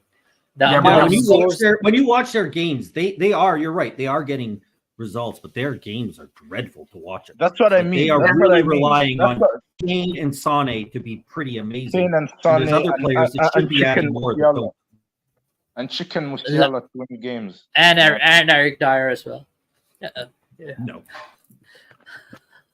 Yeah, actually, Eric Dyer had like pretty good games, by the way, for them. Yeah, decent. Even that Leverkusen games, he was like their best defender. I gotta go, but big up, guys. Please, guys. Hit Yeah, the like. Murray, guys, make sure you subscribe to Tottenham Away, where you can find Murray. He does his regular show. I think they're on Wednesday, the Thursday. Tottenham Lounge, Wednesday, and Yeah. then you have Thursday. And Thursday, the North London's hours. This week is gonna be weird because we don't have a game. We're supposed to play Chelsea, but they're in the Carabao Cup final, so we actually have a week off. So it's gonna be really 2 weeks until we play next game. So we'll see in regards to content. But Aren't you glad you don't have to do North London is ours this week after this kind of result? Yeah. I probably still will do it, but it's just it's. Let's just escape it, man. Escape it, man. The banter you're gonna get from Stefan. Well, on that note, I'm out, my brothers. I'm out. Big up, Mari. Thanks for coming on. All right. I'm actually just gonna discuss a couple of things here and there. Guys, what are your predictions for the Champions League game? Since I have two Arsenal fans, the Porto versus Arsenal. What do you think where and which direction do you think it will head? I think we'll win, man. 2-0. 2-0 1-0. for Porto. Arsenal. For Arsenal. Okay. 2-0 for Arsenal. So Minerals, remember, if you lose that game, you're in the mud, dude. Yeah, we're in the mud. We're in the biggest mud if we lose. You know what I mean? Yeah. Fresh. What is your prediction? 1-1 or 1-0. 1-1 or 1-0. Fair point. I think if you guys get a draw, that's a fairly good result because Portuguese teams, they usually don't perform well in England. Yeah. Scott, what was your prediction about the Gooners? Yeah, I think they'll win. I don't think Porto is really a team. That's a team that you should be beating. Even if we were facing Porto, I wouldn't say that we'd necessarily win, but I wouldn't be that You nervous sure? about them. I don't think they're one of the top teams in the competition. So I would expect a 1-0, 2-1. Not a real big win, but I do think Arsenal should be able to go out there and get the win. I have another question for you, Scott. Do you think we'll make the Champions League next season? No. No. With the fifth spot, if we get the fifth I spot, think we're going to finish sixth. okay, I don't fair. think the fifth spot. I personally think we can nick fifth or fourth spot, but let's see. I think United is coming on, and I think they are going to end up. Yeah, there's a chance, but I Then don't there's still think one that's going to be place. bigger fish. Right. Then there's still Porto. one place. Imagine, guys. There were people in the beginning of the season. They were saying that Tottenham is going to win the title. From the title race, we are straight away now in the Europa League race. Can you imagine that? Then, Elias, you literally said to me at the beginning of the season that Tottenham will finish above Arsenal. So, Yeah, what to do? Like what to do? I seriously didn't know how the season will go, but looking at that result and that objectivity, it was looking like. But then the Chelsea game destroyed everything. To be honest, looking at that form that we have, we were ahead of you when I said it. That's when I said it that we will finish above you guys. But then, never mind, guys. Seriously, these I guys. don't think we're going to finish ahead of Arsenal, but finishing ahead of Arsenal is much more possible than winning the league. We have zero shot of winning the league. oh yeah, We have Yeah. maybe a 5% chance of finishing ahead of Arsenal, but we're not winning the league. Guys, league title is done. Like seriously, we are not winning the league. Like seriously, those fans who are saying that, they need to stop. I was actually trying to get Dan on, but I think he's busy. Or I heard that he was fuming today at Terrace. yeah, he was. He was And really mad. he got really cooked today at Terrace. By the way, guys. He So, got cooked, anyways, man. Do you and think that's all on him. Do you think Dan gets cooked because of his takes? Yeah, obvious. Because It's he's obvious. young, he doesn't know. Like I mean, I like to give him a hard time because it's fun and Dan is great, young he's and great that deluded. he can take it. He's for his age, he's great. But I mean, it's one of those things where you learn, right, as you get older that you don't. But he just has that the optimism of youth, I'll say, rather than the cynicism that I have from my old age. So Yeah, Nah. the Scott and Dan are like the two opposites of the Each other. he hasn't had the years of hurt. He hasn't seen the disappointment year after year after year after year. Exactly. He still He was needs to get those scars, which is so he disappointing needs to to say, learn, man. but that's what we get with Dan never learns. But Scott, did you see the cracks before every other Spurs fan in this team? I've been saying it. Not just me, other people. Like I'll credit it. And earlier on, when I was just in the comments, when Stefan said every Spurs fan is saying this and every Spurs fan is saying that. No, there's lots of us who have been saying that there's concerns in this. We know, right? We know that the quality of the player isn't good enough. And the problem that we run into with our fan base is that we always get excited because we get a slight upgrade, right? We get, oh, this guy is better than the guy we had before, but that's not how you compete at the league. It isn't that we need to get better than. That's how Levy does better it. than Richarlison. We don't need to get better than Dier. We don't need to get better than Davies. We need to get equal to Virgil van Dijk. We need to get equal to Theo Hernandez. Rodri. We need to get not equal, but close, right? We need to look above and get better than that rather than just improving on our players. So when we got all gassed up because Sarr was pretty good. Well, great. Sarr is pretty good, but he's not playing for City. He's not playing for Liverpool. Oh, it's 1-1, by the way. He's not playing for those teams. And what we need to do, I think Rodri just scored. What we need to do is get players that are getting close to the level of Liverpool and City. So yes, when you ask, did I see the cracks coming? Yeah, I saw that we didn't have players at that level. I saw that we needed so much for us to go right to to get those 10 games at the start. And once things didn't go perfectly for us, we're struggling. And we don't have the players and we don't have the tactics to consistently make up for it. And that's my concern. That was always my concern this year, is that when things don't go right, we saw it today. Elias said we look pragmatic. He was looking for the word. I thought we looked kind of clueless. We didn't have an idea. Of clueless. What to do. That's what I was going to say. We didn't have a way. We had no idea. So we had the ball and we did nothing with it. And we looked like we had no ideas of how to change the system, how to change anything, how to threaten Wolves. We just did the same thing over and over. And that's why you said it looked pragmatic. It wasn't pragmatic at all. I agree when you said that, Elias, but you're looking for the word, because it's like, it did not look threatening. We didn't look like we were trying different things. We were trying to be pragmatic, but in the end we became clueless. Yeah. That would be a better way to put it. Yeah. By the way, again, as much as I want to put that on Ange, but I don't. I actually, as much as I get credit for being an Ange hater, I probably put the least amount of blame on him compared to other people. I don't put the loss on Ange this piss off. No, you're lying. The Fulham loss on Ange when we went out of the cup. This is what we see under Levy, under every single manager. Back to Redknapp, all the way back to Redknapp, before Redknapp. You know what? It's been 23 years of us not having the players to do what they want. So I will say it again. As much as I don't think Ange is going to win us titles or win us trophies, he's not the problem. No manager is, until we start to get players that we need at this club. But so you're not Ange outright, Scott?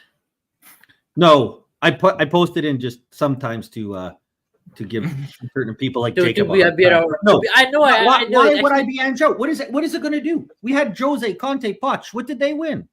Right? Like the manager. Wow. The managers, until we start getting players, the only time I will ever become Ange out is if we buy the players we need and he's not winning, 100% get him out. But why are we going? What are we going to do with a new manager? What's the manager going to change? Who's going to win when you're playing games today with Richarlison, Kulusevski up front, and when the options are to bring on Timo Werner or Brennan Johnson? When we have an injury to our fullbacks and we have to bring on Ben Davies, who's shown at his peak he wasn't a good enough left back, let alone now at his age, that we have Chicken Royale out there. Like, until we change those players, who cares who the manager is? Bring in Pep. Pep's not going to do anything. Bring in Klopp. Exactly. He's leaving Liverpool. He's not going to come in and win with these guys. Carlo Ancelotti. Wow. No, they aren't. Scott, you're making a lot more sense today, by the way, compared to all your chats and the WhatsApps and all that. I always make sense. You're just read it incorrectly. Yeah. It's just that sometimes that's why Eugene actually sometimes tells me that when you get Scott on the stream, he makes much more sense than his chats and WhatsApps. So yeah, you should come on streams more often, Scott. Actually, then. I don't know. The real Scott comes out on streams, guys. Seriously. There you go, guys. Seriously, this guy has been shitting on Ange for like the whole year, and he has been shitting like in the Ange out manner. Today, I think it's been a bit more fair. No, see, that's where you're wrong. I'm not shitting on him. I'm just not buying into the hype. I'm arguing against the hype of Ange. That's it. Because I'm tired of hearing in Ange we trust. Oh, just give Ange time. He's cooking. We're going to win things. Again, I want to actually see results. I'm done with just give it time. In the future, this will happen. I'm done with it. I'm not doing it. Show me results. So you don't think he's a crap manager? So you don't think he's a crap manager and all that?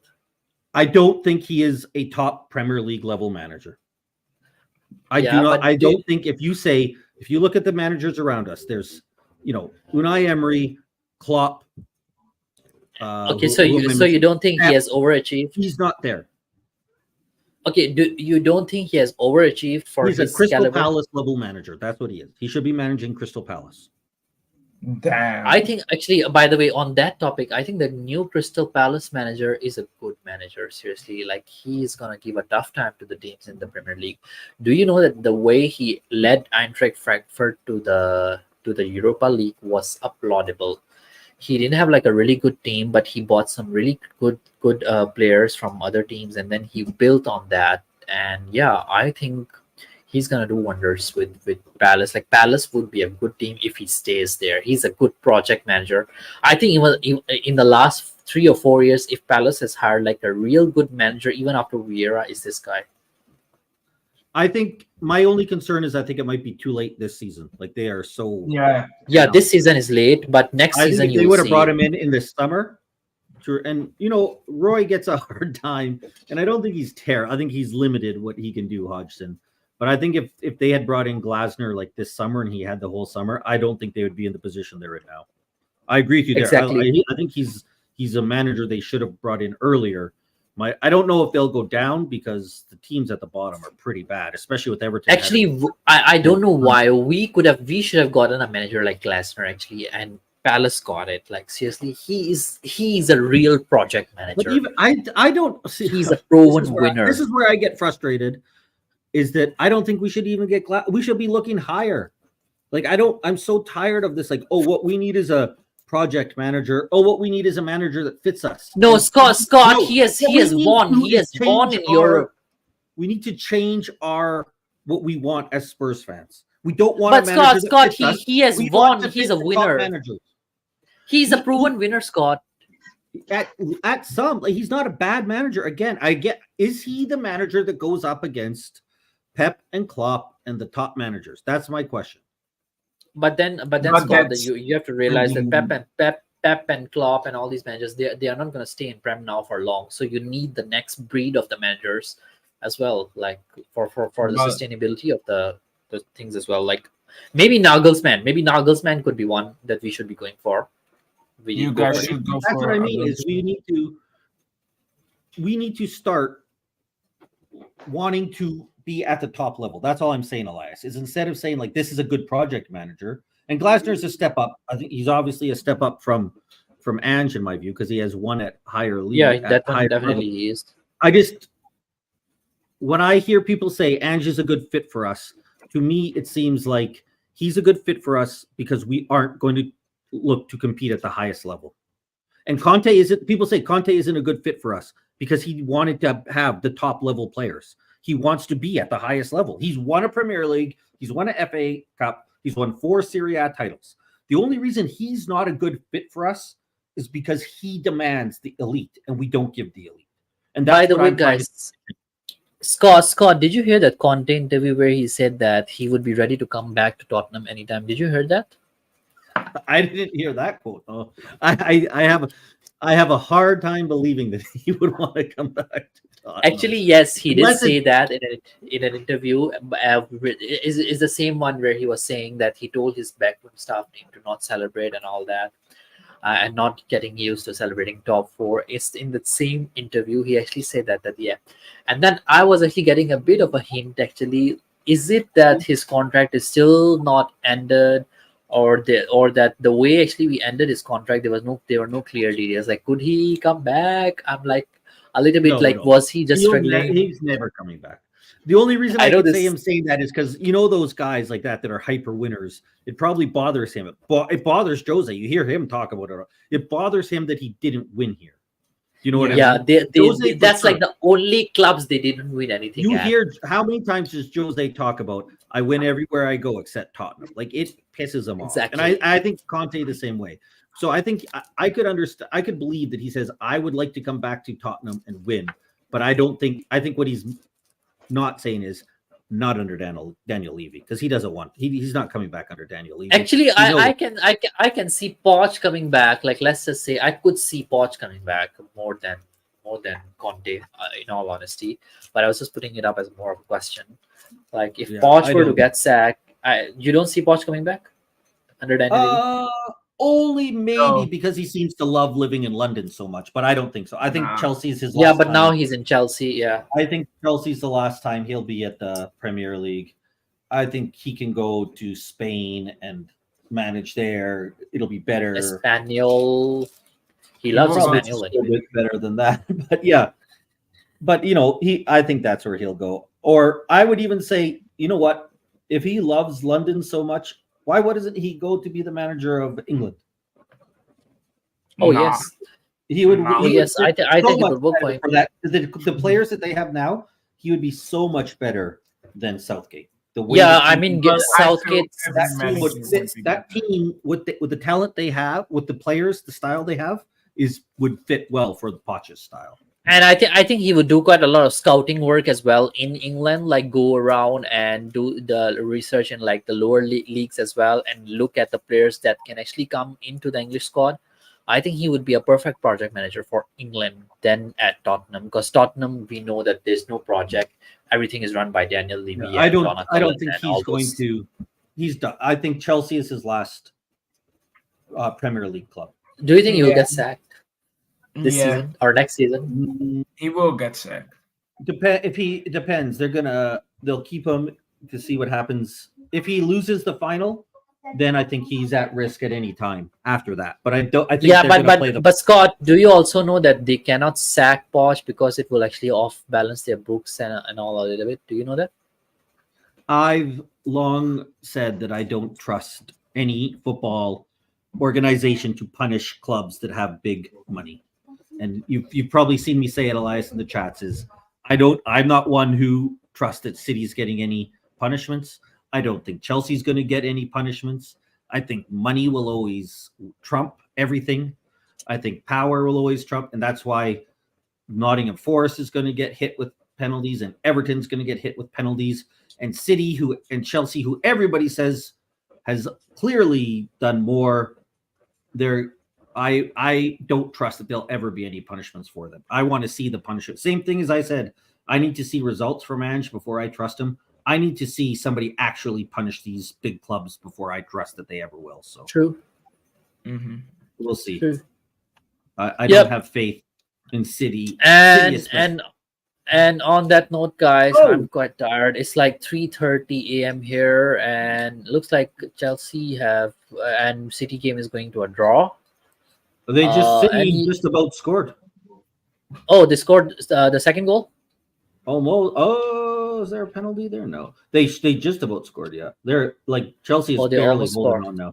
Looks like Yeah. then it's gonna be a Barely draw. holding on. Yeah, but that's all from me, guys, for today. I'll be back with another show probably in the middle of the week to discuss some that a general penalty? football stuff. It's Just a pen. They're reviewing it. He definitely hits the ball away with his hand. What minute are you on? 95:03, 95:04. Oh yeah, I'm behind. Yeah. Nope, I'm watching no, it. they didn't give the penalty. Okay, it's gonna be a Sorry, draw, guys. Then. Then I don't mean to spoil it for you, Fresh. Sorry. No problem, man. To be Yeah. fair, I really Yep. couldn't care less. Yep, guys, that's all from me for today. I'll be back in the That's middle it. of the week. Now it's I'm done. planning to It's a do draw. one top 6 show. Probably I'll get some fans from another football club and then get them to banter me and cuss me. And yeah, I'm gonna discuss a little bit more of the Premier League race there. But that's all from me, guys. It's 3:30 a.m. here. I gotta catch up some sleep before I wake up tomorrow. Actually, I'm going to watch Badminton Asia Championship, which is happening in my city, so I'm gonna go there and watch that. Some of my players made the finals there, so I'm gonna enjoy that. But big up, everyone. See you guys next time, and leave you out.